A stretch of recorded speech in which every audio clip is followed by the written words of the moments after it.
Well, hey there, and welcome to episode number 7 of Groove, the No Treble podcast, which you can always find at notreble.com.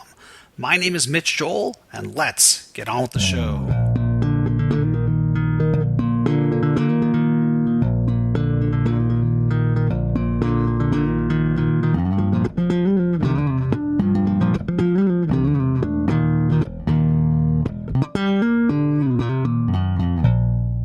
So, who are you and what do you do?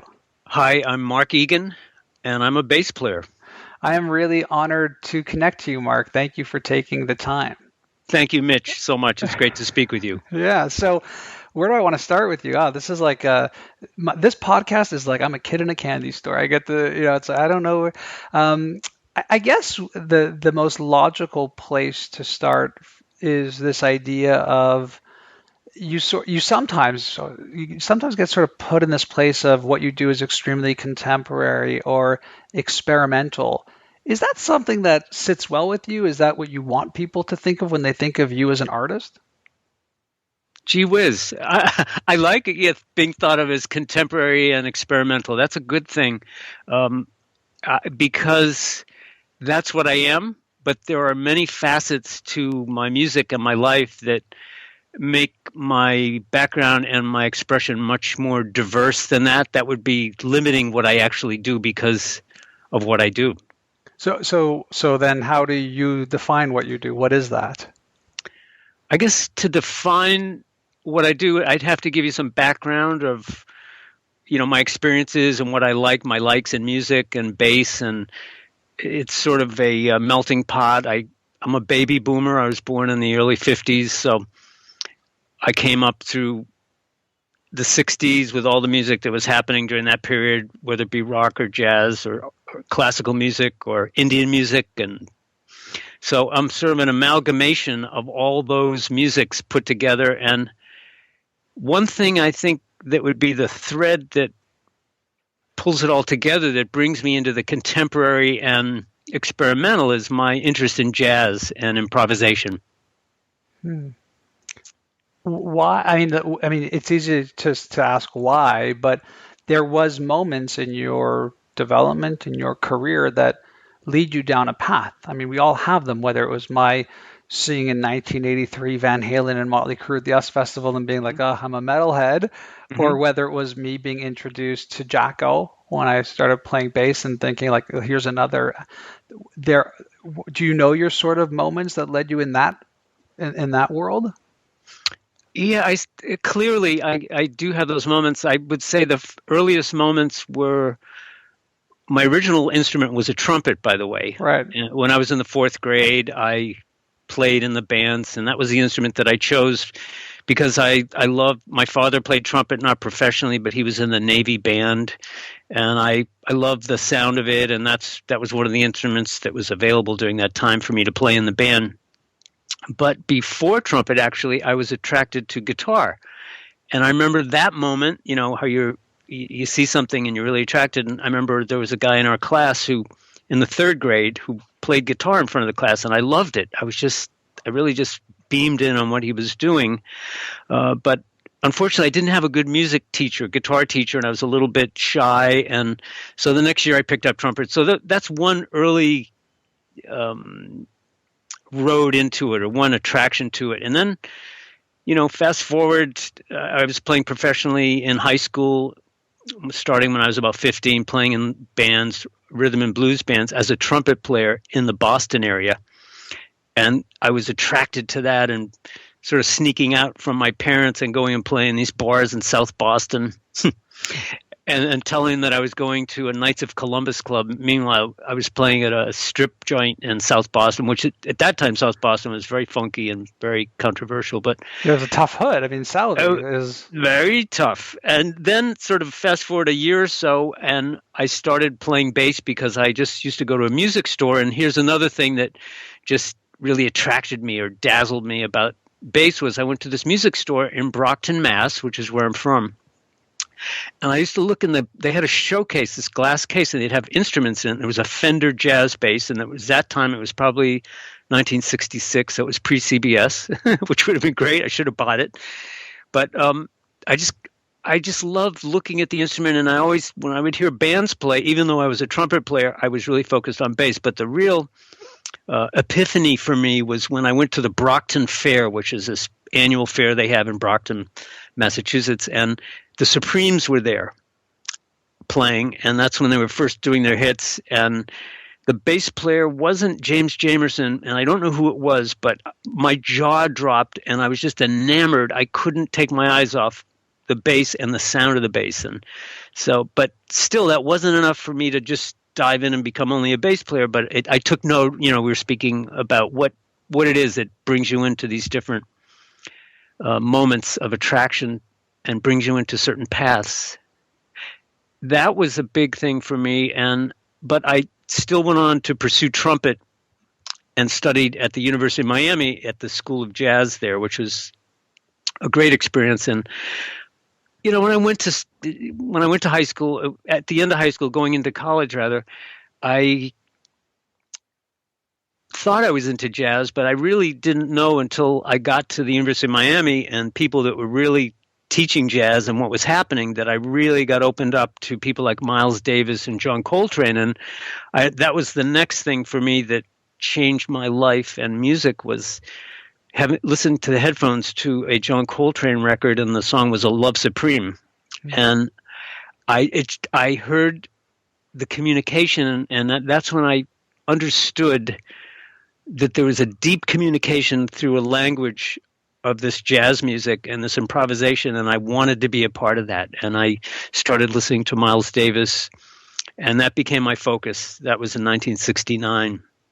So that was probably what drew me into this whole path, was listening to people like that. And you have to remember, I was a trumpet player as I was going into that, even though I did have a bass, and I brought it with me down to the University of Miami as a secondary instrument. So that was the big epiphany to get into jazz for me. And then I don't know how much you want to know further about that. You're on a good rant. Keep going. I'm never one to stop a rant, Mark. Oh, sure. So that was, I was listening, that was 1969, 70. So here you had groundbreaking music in that world, the world of jazz, which was fusiony people call it fusion, but you had Bitches Brew and Miles Live Evil and Miles at the Fillmore, Mahavishnu Orchestra. Billy Cobham went off with his own group, Spectrum. There just everything, and also Hendrix that was happening, and Cream and the Beatles. It was just a big greenery of things unfolding, and I was just like a sponge to all of that. But I still had my bass at the house that I shared with a couple other guys, and I was playing trumpet. As far as I was concerned at that point, I was a trumpet player, and I wanted to play like Miles Davis or Kenny Dorham or Clifford Brown. Those are my aspirations. But I was becoming very steeped in the jazz tradition, going both into the present, which was Miles, and into listening for the future, but then going backwards, because once you start to learn about jazz, you realize the heritage and the pedigree and where it all comes from. And that's like with anything. When you learn about reading or authors or anything in life, if you really want to go forward and really develop, you really have to study and get deep into the roots of the evolution of it. And so that's what I did. And I started going back and listening to all the great trumpet players. But as I said, I was also part-time just jamming around with different people playing bass, for free, little jams were around the school people had. But at this house that I had with my other roommates, I had a bass amp and my bass there. And one day I wasn't there, but someone came over. There was a local saxophone player, one of those type of guys that wasn't around the university, but always had bands and groups that played all over Miami. And he always had a steady gig in a club and was always playing. He came over and he saw the instrument. He says, "Oh, who plays bass?" And my roommate said, "Oh, Mark does." So he later called me up when I came home and he said, "Hey, Mark, you're a bass player." I said, "Yeah, I play a little bit." And he said, "Well, I have a gig tonight. Can you play?" Mm-hmm. So I felt like the great imposter, because I was a professional trumpet player at that point. I knew all the standards. I could improvise. I could do a gig if someone called me to play on anything on trumpet, but not on bass.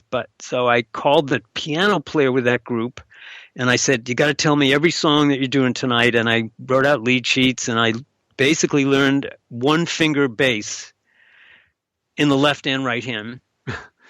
But I knew music. It was coming from inside me, which is another thing we'll talk about later. It's just that it's really just an expression of who you are, which is nothing that groundbreaking or profound, but it is what it is. But anyway, I did that gig, and it worked out great because I had a great feel for some reason. I don't know how I did it, but I did feel like the great imposter. But I'll never forget when he called me back the next day and said, can you do the gig on a regular basis? I said, sure. So that was the beginning, and I never stopped. I never looked back, and I was playing 5, 6, 7 nights a week and going to school but my trumpet major. And it got so busy for me at a point that I switched my major over to bass, and I started playing upright bass and started studying electric bass with 2 great teachers in Miami. So that got me on the path. And I remember when I wanted to study bass, I felt like I was self-realized. I said, this is it. And I went into it with such intensity and inspiration, because when you really know you want to do something and you're just going for it, and luckily I was in a situation where I was in school. I had a full scholarship, and my parents didn't know what I was doing, because I called them, and one minute they knew me as a trumpet player, and I called them and said, no, I'm a bass player now. But I have to hand it to them and respect so much the upbringing that I got from them, as they always trusted me, and they knew if I said that I really wanted to do it, that they knew that I really wanted to go for it. And I did. And I just practiced 8 to 10 hours a day. I was in the practice room at the university all day, into the night. Sometimes I would hide out in my bass locker when they would lock the building, and I'd open my locker, and I would go in and practice because the rooms were closed after midnight at that time. So what were you doing in there, Mark? I don't mean that in terms of like mechanically. I mean, that's what I call in my business world the Malcolm Gladwell 10,000 hours almost. I mean, I was putting in. Did you know?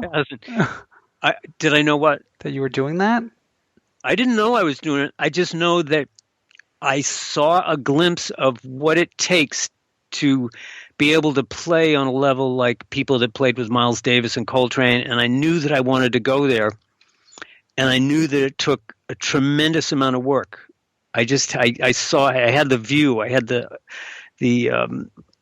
inspiration, and I knew the work ethic that it took to get that. So I dove into it fanatically, and I think that's how it happens. I think people like Mozart and all the great people had brilliance, but they put in those 10,000 or 20,000 hours at a very early age. Mozart, probably had perfect pitch when he was 4 years old, and they come from a lot of the classical people like Bach and Mozart came from musical families where they were tutored by the fathers who really gave them the research that they had looked at, and they took it on from there. But I didn't really have that type of background with my family, so I had a lot of catching up to do.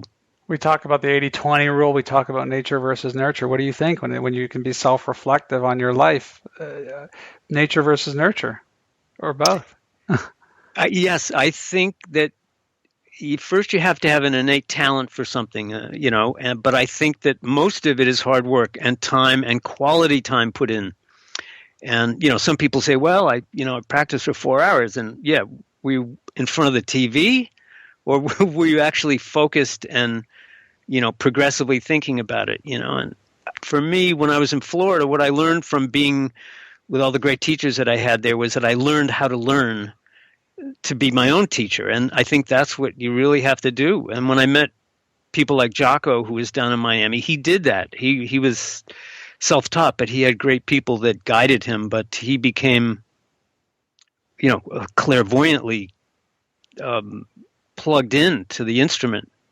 What was high level. what was your experience with him? Because people are really candid about it. Robert Trujillo is putting out the documentary. I think we Yes. know the real. I think we know more of what I would call the real story. Real is a bit of a strange term because there's still fact and there's still feelings and sentiment, and then there's reality of medical conditions and other issues. What was that experience like for you? Well, my experience with meeting Jaco and being around him in the Miami area, now this was in the early 70s for me. I believe it was 1971. I was in Miami, and Jaco was from the Fort Lauderdale area. I think Dania.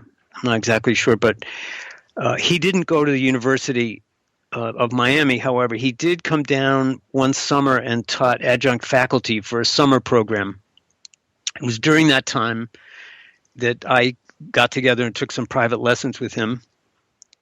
Before that, I'd heard about him through the great multi-instrumentalist Ira Sullivan, who I was playing in Ira's band. Ira had a few bands. One was a band that we had with Steve Bagby and Joe DiOrio, and it was different piano players at that time.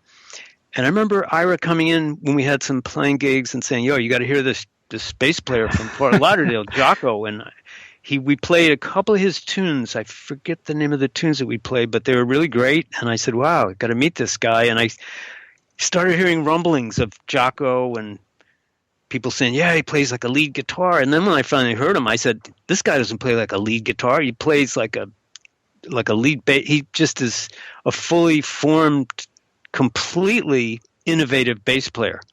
Like sounded like no one. There was no, people don't realize that before Jaco, you didn't hear a lot of harmonics or that real punchy back end jazz pickup sound. And that triggering sound too, right? That sort of like that sort of just pounding sound, that speed. Yes. And, he had the funk and the soul in it too. So it wasn't just chops. It wasn't just virtuosity. It was funky. It was super funky. And we ended up playing in a band together called Baker's Dozen, which was a band that was formed by Ira Sullivan and Vince Maggio, not DiMaggio. He's another sport. Yeah, another sport. They had a band called Baker's Dozen, which was comprised of local players in Florida. The top players that did the studio work and around the Miami area, and they had charts for electric bass, which I played. They had some charts for acoustic bass, which there was a bass player named Don Mast who did that. And then there were some charts where Jaco had arranged songs for Wayne Cochran and the CC Riders.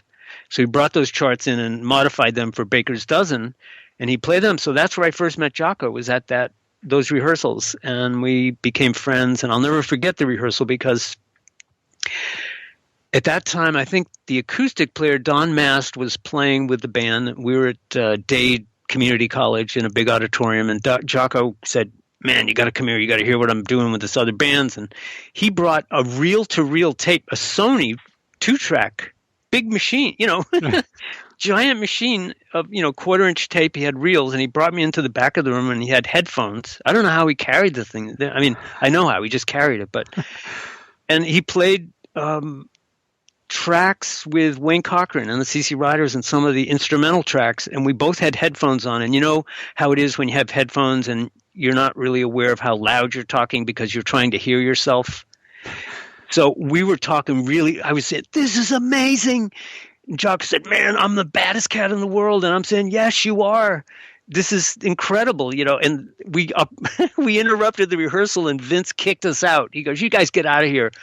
So it was funny, but that was the first time I heard it. And I heard him really play. And I said, "This is, I'm in the presence of an innovator." And it's a weird thing. It's kind of a strange thing to know you're in the presence of someone who is changing the face of an instrument, the sound of an instrument. So those are my early reflections of Jaco. And then I would go to see him in Fort Lauderdale play with Ira Sullivan in a quartet they had with Alex Starkey on piano and Bobby Economo on drums. And they just played some of the greatest music that I've ever heard, even to this day. And Jaco. That's Jaco in the early years. There's a double CD set out called Jaco the Early Years, and that was the period that I knew Jaco really well. And he wasn't having any physical problems or mental problems during that time. He was just completely straight and incredible. He was just like an incredible athlete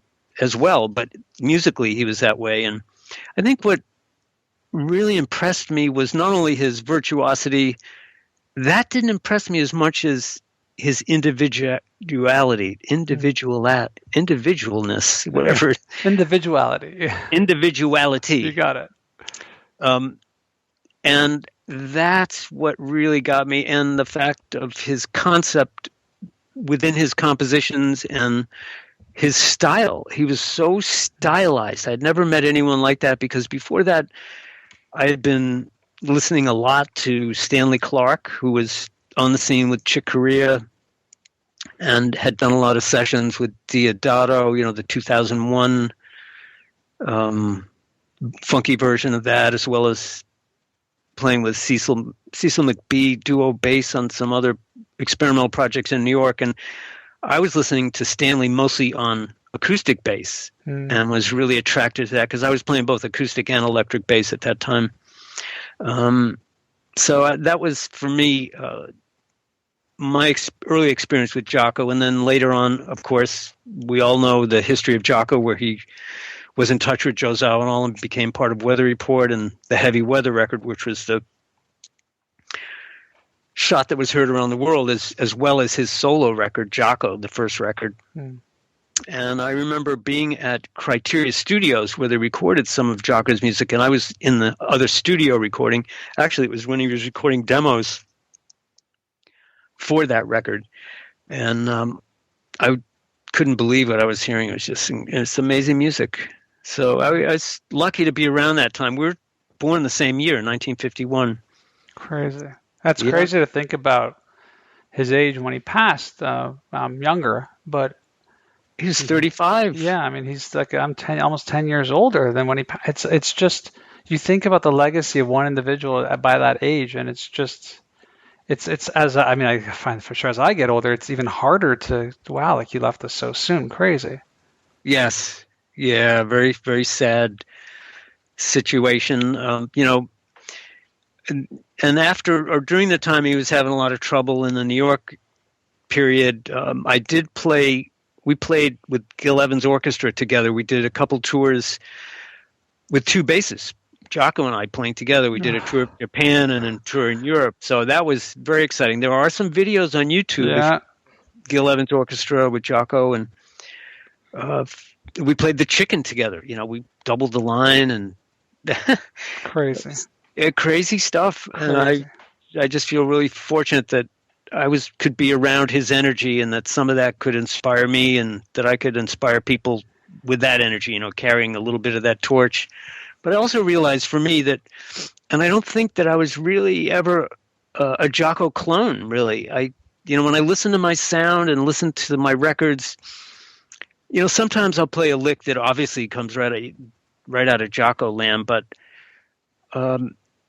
there's a lot of variance, and really it depends on how keenly you tune into listening to fretless bass, because someone who, a layperson who doesn't know it, might hear just the sound of a sustained note and they'd say, that's Jaco. And, in some ways it is, because he's the first one that opened the door to that in a huge way.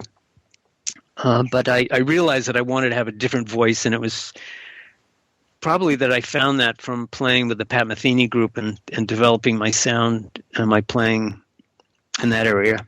So talk a little bit about that, because when you tell your story, Mark, you're telling it from the perspective of almost, a pure joy, the sort of unlikeliness of being in Florida at that time and the people you meet and connect with. There's a randomness in the world, and then there's obviously a very powerful sort of synchronicity happening as well in that, it's crazy. Yeah. But there is a point when you say to yourself as a musician, what am I going to do? How am I going to leave my stamp on the music that I want to create? And the direction that you took, if we can look back on your career, it is astounding, having the dominance with the fretless, all of the work that you've you've done. It's a tremendous body of work. There's a moment when you're in those 8-12 hours of rehearsal is one point, but then you want to take this thing to another level. When is that for you? Right. Or was it always like, I got to take this thing to another level? I think it was, I always wanted to take it to another level as I mentioned earlier, about when I first got really enlightened by listening to Coltrane and Miles and real mainstream improvisation. But I think one of the things about Miami, the reason that everyone was attracted to it was because of a very influential jazz educator and astounding musician, Jerry Coker. That was one of the reasons why I went there. That's why Pat Metheny went to the university. That's why Danny Gottlieb, the drummer with the Pat Metheny group, Steve Morse from the Dixie Dregs, Clifford Carter, Hiram Bullock. So many people were attracted to that music scene because it was a very hip music scene and very progressive. So, that was the stimulus, and that was why we were all pulled into that. And then from that, we all stayed in touch, and we're all friends. So Pat went on. He didn't finish at the university. He went up to teach at Berkeley. I stayed and actually got my degree. I don't know how I did it because I was playing most of the time, playing clubs and everything. But I got a degree in jazz. Applied music degree. But it was from those experiences that I just, as you mentioned before, what was it that, you had those 8 hours a day, but how did you, parlay it or steer it into a direction of what you wanted to do? And I think it's like anything, one thing led to another, but I know that I always wanted to be around creative music. I always wanted to go to jam sessions or hear people that were really doing innovative things. And that was the guiding post or the guiding light for me. And it followed through in everything from my Miami days of doing a lot of experimental music. And then leaving in 1976 to go to New York, where I was with Phyllis Hyman, a singer, and we had a group that played in New York, which was only going to be a temporary, I think it was a 2-week engagement, but it became a full-time engagement, and I had to make a decision about moving to New York or go back to Miami, and I decided that, there's nothing to lose, and this is the Big Apple where it's all happening, so I took the leap of faith and moved to New York. That was in 1976, as I mentioned. So, if I look at your career, I see, obviously, you can see big names, Sting, Roger Daltrey, Joan Osborne. So there's a creative force. There's something interesting in the music that is so unique, which makes them as celebrated as they are. But then on the other side, there is that, again, going back to that contemporary, experimental, crazy, jazzy, fusion-y type of world. Your ability to sort of inclinate that this is creative and that is creative is something that really interests me. Meaning there's a complexity in music that I think challenges you creatively, but then there may not be a complexity in the actual song, but there's a complexity in the beauty of that creativity. And you've managed to really straddle both of those in a very, very unique way. Most players don't get that opportunity. Right. And I feel really fortunate that I can do that. And I think a lot of the reason that I can is because I come from a diversified background. I came up from deep rock roots and funk. I used to like playing in funk bands, even though at the time I was a trumpet player, but playing the music of James Brown and Wilson Pickett and Sam and Dave. And then and listening to Cream and playing in rock bands, even in high school as a trumpet player, but later on playing that music, and that was a music of choice that I like to listen to. But, if you asked me, left to your own devices, or how do you feel the most comfortable playing in any situation? And it would be in a very highly improvisational band with great players that have a great groove, that are all listening spirit to spirit and surrendering to the music, no ego. That's if I could just do that, that would be great, and I would enjoy that. But when you say that, Mark, do you mean that? Do you mean that live? Do you mean that in studio? Do you mean that both, or you don't care? Any format, I don't care. I could do that all day long, and I would love it. But on the flip side, or by the same token, so to speak, people call me and up to play on different type of tracks, and I've as you mentioned, playing with Sting and Joan Osborne and Sophie B. Hawkins, and all the pop things that I've done. I love doing that too, because there's a certain element of being in the cut, being in the groove with the drummer, and being almost invisible. There's the eternalness of being part of the rhythm. Also, really, I'm enamored with. I'm fascinated and love being in it's a timeless place. It's like, I love being timeless. I love, because music is surrendering.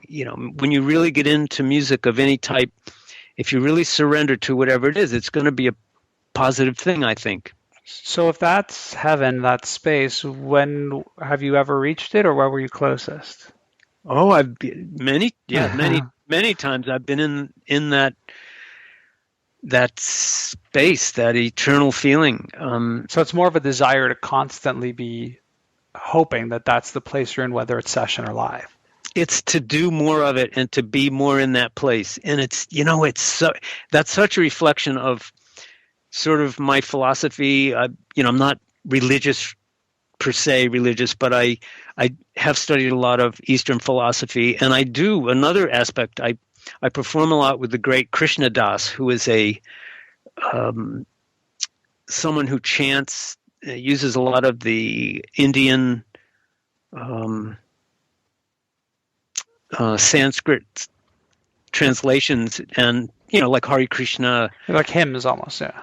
Like hymns, and has put them into more Western harmony. And I tour with him, and I've recorded with him, and what he talks about, and what I feel very closely to that, is by chanting these hymns from the gods, that you get outside of yourself and you become part of the universal being. And I've experienced that through music, and I feel that music is extremely, it's beyond extremely, it is one of the most powerful mediums. And by channeling myself within the different types of music that I mentioned earlier, I can get into those spaces where I'm getting outside of myself, and not, so it's not ego music, but it's just relating to music, and that's being free, and that's being in the moment for me. And the more I can be in those moments, the better I am, the better I feel, the more I want to be there. And that, to me, is what I really want to do.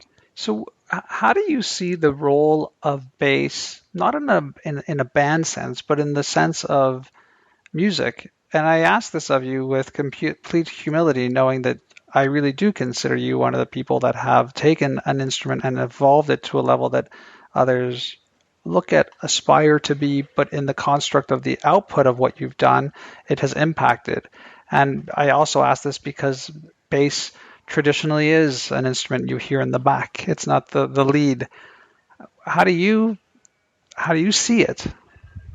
The bass as a function, as an instrument? Yeah, and as the role that you want to bring out of it into music, not just in the band setup.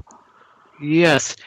I think, Mitch, that it goes back to when I was in Miami, and a friend of mine, a great guitar player named Stan Samoli, also played bass, and this is in probably 1970, before I met Jaco.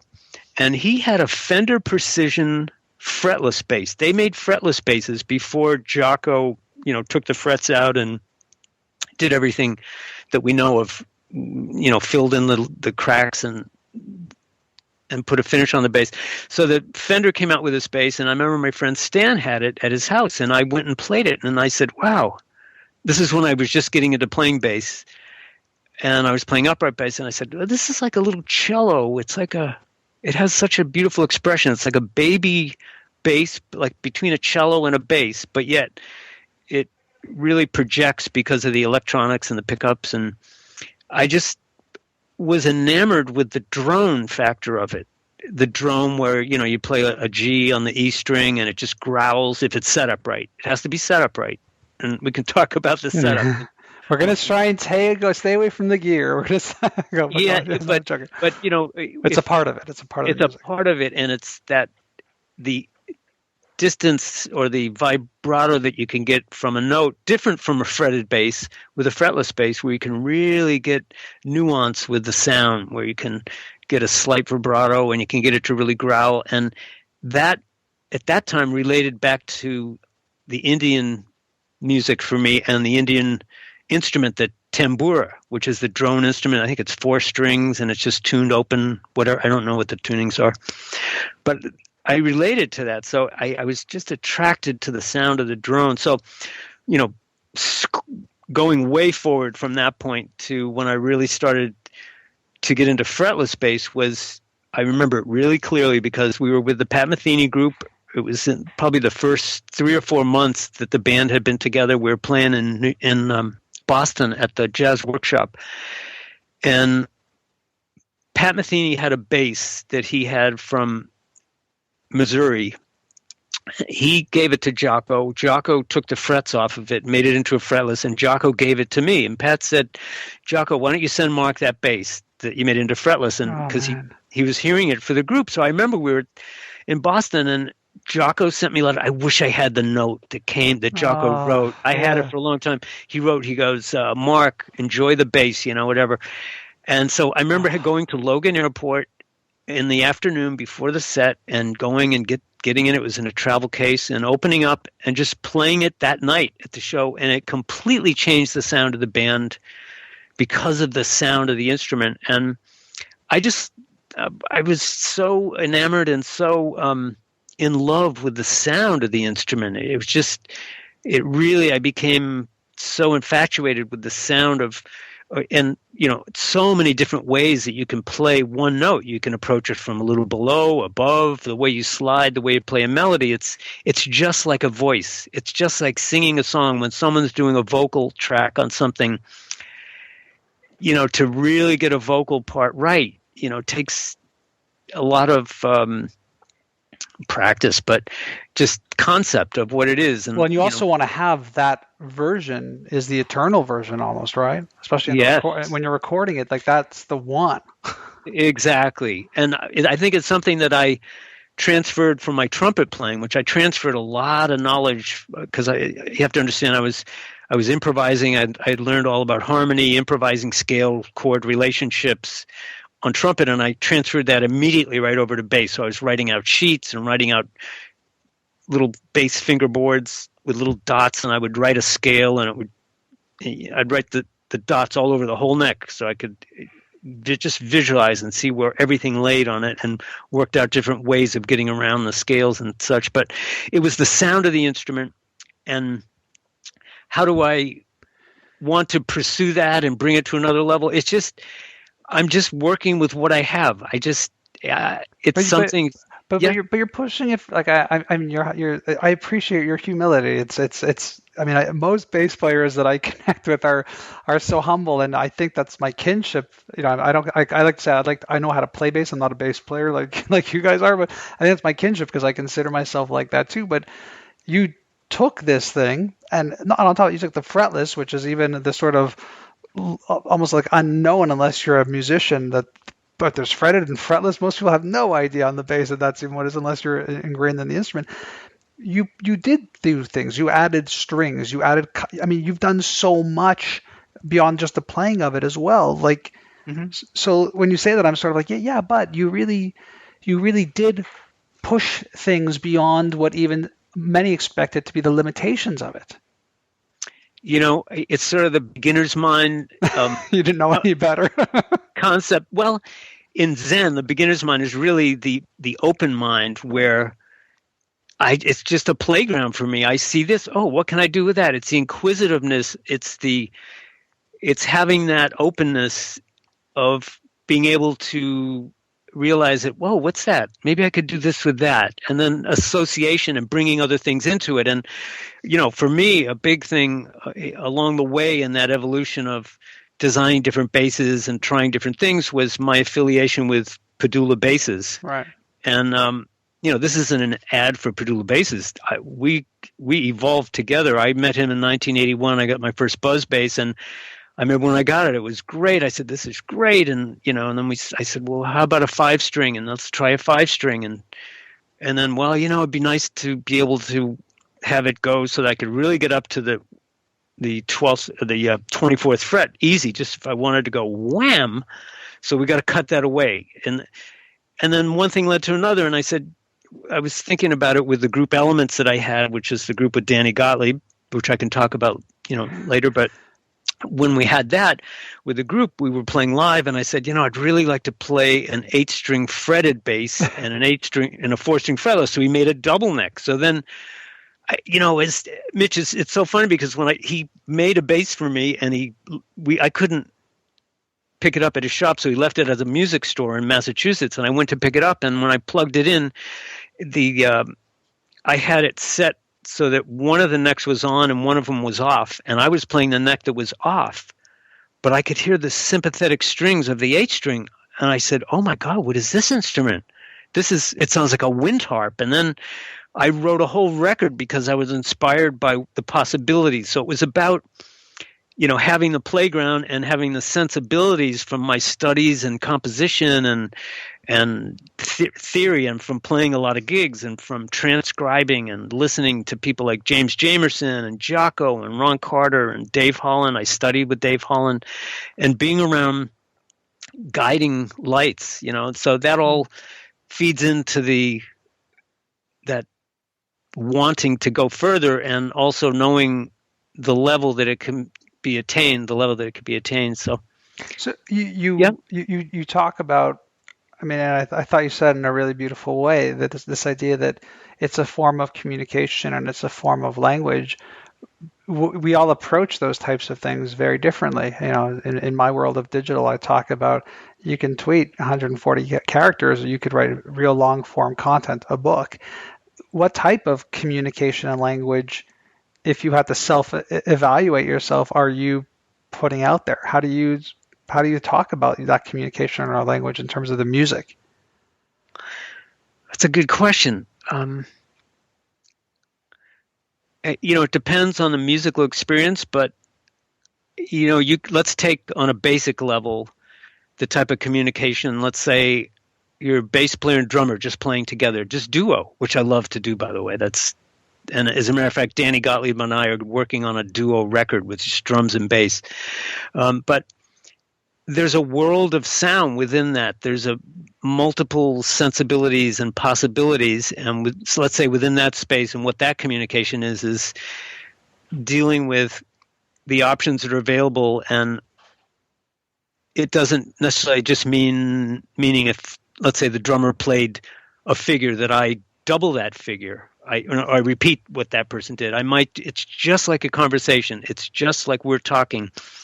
I say something, you embellish it, you have a question about it. It's question and answer. And sometimes you'll be, in our interview, in this conversation, you're supporting me to go to another place. And it's very similar on a basic level, so to speak, with any type of musical experience that I have. That's one way to look at it. And then, what is this expression in a full group where you might have 15 musicians or 16 or 20 or an orchestra and another thing that we can discuss, which is I'm part of a group called the Outreach Orchestra, which takes place every year in Austria. I'm going again this year. This will be my 3rd year, where it's multi-instrumentalists, international instrumentalists that get together for this week of master classes and concerts, and it's a festival, music festival, and every year I write for a big band. It's very avant-garde, and there's different themes, and so the communication, in that setting is very similar in another way, but here you have a lot more people contributing, so you have to edit and really listen and really be supportive. And one of the things why I chose bass and love bass so much is because as a trumpet player, I couldn't play all the time because your chops, your lips, you'll bleed to death. some people can play a lot more than I could play, but on bass, you can be part of the rhythm section, and you're always playing and backing up different soloists in a band, and that's something that I had an unbelievable experience playing for many years with the Gil Evans Orchestra from 1983 to 1988 in New York. We played every Monday night at a club called Sweet Basil, and we also toured. I did a double billing with Miles Davis on the road in Japan and in Europe. So, but in that, speaking of communication and different, what's the role of it and how does it evolve? And it's the same thing. It's spirits talking with spirits in a language that's common. Hopefully it's common. And it really depends on the openness of it. And I think, speaking of the Gil Evans Orchestra, that was a perfect template or opportunity to be extremely experimental with all the various players, from Hiram Bullock, Danny Gottlieb, David Sanborn was in the band from time to time, all the great horn players, Lou Soloff. And as a result, sometimes it would be complete chaos, but without the freedom to really experiment, you wouldn't get the brilliant moments that we did stumble across. And that's what I like about experimental music with high-level players, is the potential that you can really reach a very, very special place that you won't get to if you're in a situation, let's say, where something is through composed, like a lot of parts and everybody's playing their part. But to me, I might as well be a gerbil on a treadmill, in a treadwheel. That doesn't interest me. I like the challenge of creating. And so those are some different ways I would answer your question about what's the communication, how do you express it in different ways? What's been the evolution for you professionally in terms of going from, I'm sure you're always in the mindset of you want to be the student and you want to learn and grow, but you've reached this level of acclaim, you reach this level of notoriety, you reach this level where your work is this tapestry of music that so many people know. What is it now that helps you get back to beginner's mind? Now I just try to get rid of the distraction. There's so much distraction with everything now, with Facebook and emails and Twitters and just life. But I still go back to the basics. I play every day. I practice. Sometimes the first thing I do is I just play the bass I just improvise, just start playing, sometimes maybe with a metronome, until I come up with some ideas or different things that I want to work on. But it's at different phases I go in that I come up with with the beginner's mind. For instance, a good example, this weekend I'm playing with a vibist and a guitar player at a local place near me in Connecticut. And he sent me all the music he wants to do. He sent his whole book. It's a lot of music, but I wanted to be as good as I could be on the gig, so I'm really going over everything. So that's just the way I am. I don't want to stink. I don't want to look bad. Maybe it's a compulsive thing. It probably is, but I want to get up there and I want to play like I know, like I wrote the music. And it's that type of attitude that keeps me practicing. And so, for instance, this week, my daily regimen is just get up and practice, and then I'm working on these tunes, and I'm printing out some of the tunes and listening to some of the MP3s of his recordings of it and writing in little things that will help me that if I didn't write them in, I'd be lost on the gig. There's one thing in 6/4 that I wouldn't make any sense unless I wrote out what the original bass was for it. So, that's doing due diligence for me and being just taking care of business that I learned that I had to do. And then other times I won't have anything that I have to do, but I'll just start to play, and I'm going back right now and listening to a lot of Bach, and I've been playing some on piano, just some very simple Bach preludes, because I love the music and I can't really play. The better I can play piano, the better I can compose. And the more chordal harmony that I have, as far as contemporary chordal harmony, the better I can write music. So I'm studying some piano voicings and doing that, as well as now I'm practicing some minor scales and trying to figure out different interpolations. It's endless. That's the beauty of it. It's just so endless, and I just like to always keep that going. Always have something going. So people come up to you all the time as players, musicians, regardless of bass or otherwise, and they want to sort of get some sort of pixie dust from you on them. When you take a step back, how do you see this newer generation of bass players? As a guy who just is an admirer of the music, I'm really blown away by this sort of desire. I don't think it's to one up one another, but just to really push this instrument more to the foreground. It's almost astounding to me as an admirer of the music. It is astounding. It's incredible the level of bass players that there are now, and I think it's all due to the past. It's going back to the forefathers and following their footsteps to where it is now. I think the information media now with YouTube, and you can find out about anything. You can go online and see anybody play anything. We didn't have that. I had a record player. I was dropping the needle in 1976 to listen to Teen Town from Jaco. I remember when Teen Town first came out, I had a record player, and I was putting the arm down on it and listening, a couple bars, learning it, a couple more bars. But now there's transcription programs. You can slow it down.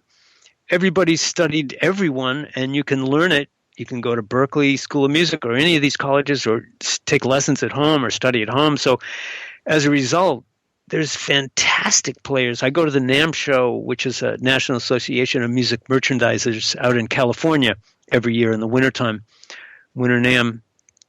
And it's astounding the level of musicianship that I hear from bass players. When I was playing, it was just, there was Jaco, there was James Jamerson, there was Stanley Clarke, and then everyone else who was, doing all the great Stax, Duck Dunn, and Chuck Rainey, who was doing all the studio work. It was those people. Those were the main people, and everyone else was just sort of covering cover tunes and following that. But I think it's great. I think there's no stopping it. That's for sure. There's no stopping progress and people's interest in different things. And I think it's great.